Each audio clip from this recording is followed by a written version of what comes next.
Hi there guys, and welcome back to the weekly top 10 countdown. My name is Joel and you are watching week 16, top 10 creative builds. As we start with number 10, let me explain why this week is slightly unusual.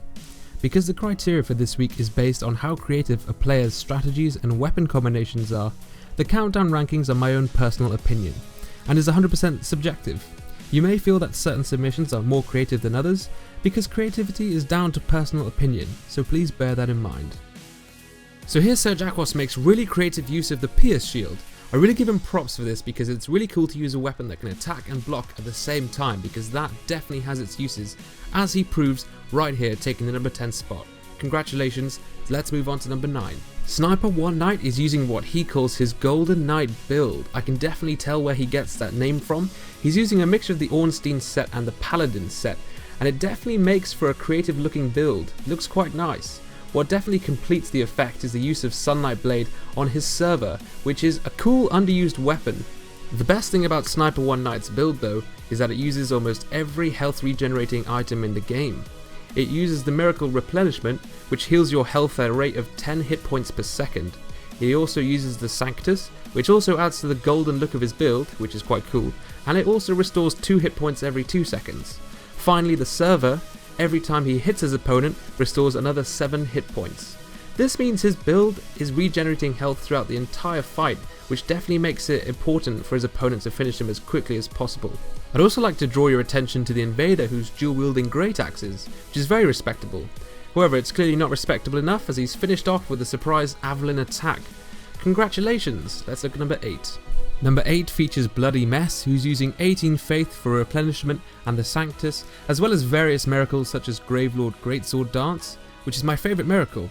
He's also using 44 Intelligence, which means he can use every spell except the White Dragon Breath. Combine that with the fact that he's using the Dragon Head, and you realise he's using one of the most offensive builds possible in terms of ranged attacks. Of course, not forgetting the Moonlight Greatsword. I also like how he switched up his sorcery timings by using Crystal Soul Spear and Great Soul Arrow.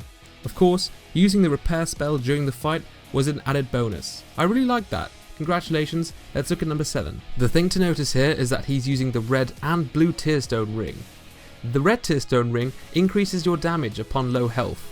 The blue Tearstone ring increases your defenses upon low health. Wi-Fi Toaster is aware that he is going to be taking a large amount of damage because he's using Iron Flesh, which means he cannot roll or dodge or avoid any sort of ranged attacks. I've never seen a build before that not only expects to take a large amount of damage, but actually takes advantage of it by using the red Tearstone ring and the blue Tearstone ring. As you can see here, if he did not have the red and blue Tearstone ring, he would have died. He actually finishes the fight with 4 hit points. Such a creative build. Congratulations on taking the number 7 spot. Number 6 is the first time that anyone has ever submitted footage to me that has had the in-game HUD purposely turned off so that the viewers cannot see what weapon he switches to, which definitely makes a difference at the end of the fight. You'll see what I mean, but it's very creative. Otherwise, I really liked his use of the Calamity Ring. I thought that was quite respectable. It's not often you see people use the Calamity Ring in competitive PvP.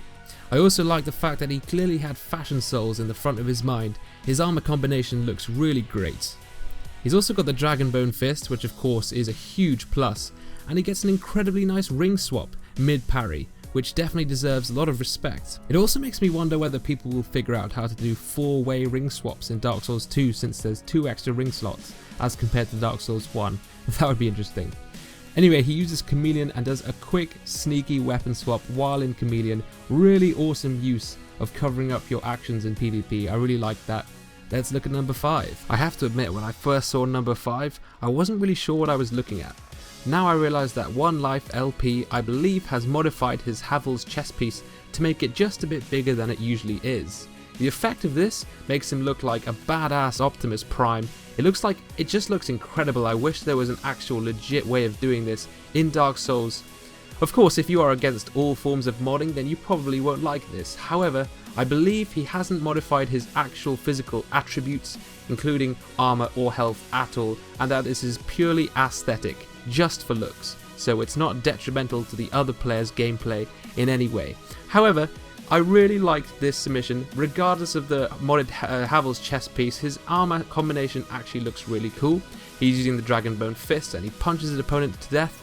in a very satisfying way. So congratulations, let's look at number 4. Number 4 is a really good example of creative strategies. Don't get me wrong, his armor set's really cool as well, and I really like the name Pigu, but Finku94 employs some really creative strategies throughout this invasion.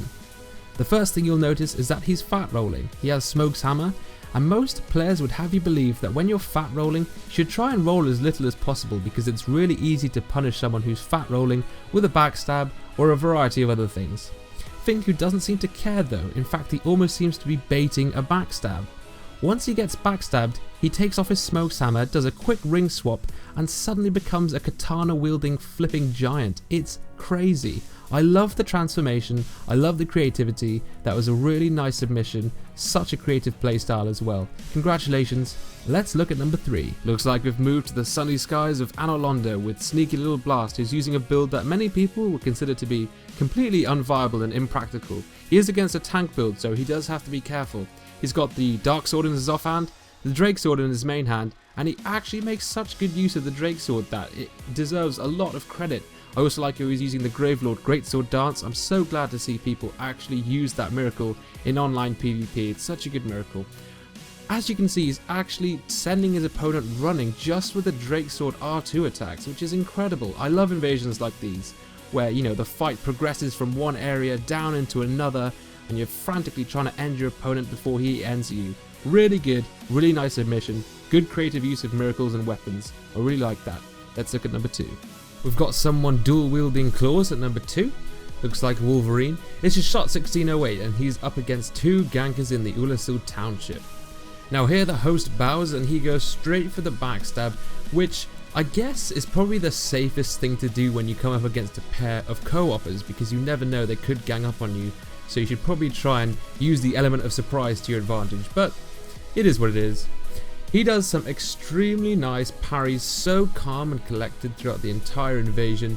Parry after parry, he does have the Hornet Ring on too for that extra critical damage, and he takes them out as if it was no big deal at all. He made it look extremely easy. So congratulations. Number 1. ADEL wins this week's countdown with his incredible Frost Giant build. Now, although I mentioned earlier that the order ranking does not matter as much as it normally does this week, please don't be shy, feel free to leave your opinions down in the comment section below. Tell me exactly which submission you believe was the most creative, but you have to tell me why. Now, ADEL's build is not so much a cosplay, but more of a themed build. It's based entirely on a frost giant. He tried to look as frozen and crystallized as he possibly could, which I think is pretty awesome. He's using the large club with crystal magic weapon for the crystal effect, the crystal shield and the tin crystallization catalyst. Even better, he's using the White Dragon Breath and Homing Crystal Soul Mass. I never really looked at Homing Crystal Soul Mass that closely before, but it actually looks really crystally and frozen, which they both add to the overall theme of the build. In terms of playstyle though, it's pretty creative because he uses the Tin Crystallization Catalyst for that small poke damage, which is a very rare thing to see in PvP. Of course, at first glance it does just look like a fairly average strength intelligence build, but you can tell a lot of thought went into creating this, so overall I really liked it. Also, apparently ADEL tells me his opponent was using a modded Crystal Greatsword and had defeated him in 2 hits previously. But since his opponent doesn't actually hit him throughout this whole invasion, we will ignore that because it can't be proven in this video. However, he finishes off the countdown with an extremely nice crystal poke. Awesome, so I know a lot of you will be interested in the builds shown in this video, so if you want to know how to make them, go to the relevant channel links in the description below. They should have a video detailing their build in more detail for you. If you're new to my channel, subscribe to be notified. I upload top 10s every week, or I try to at least. I also upload different videos and Dark Souls 2 is coming out very soon. If you want to know how to submit your video for next week, which is top 10 comebacks, please check the description below, and otherwise I will see you next week.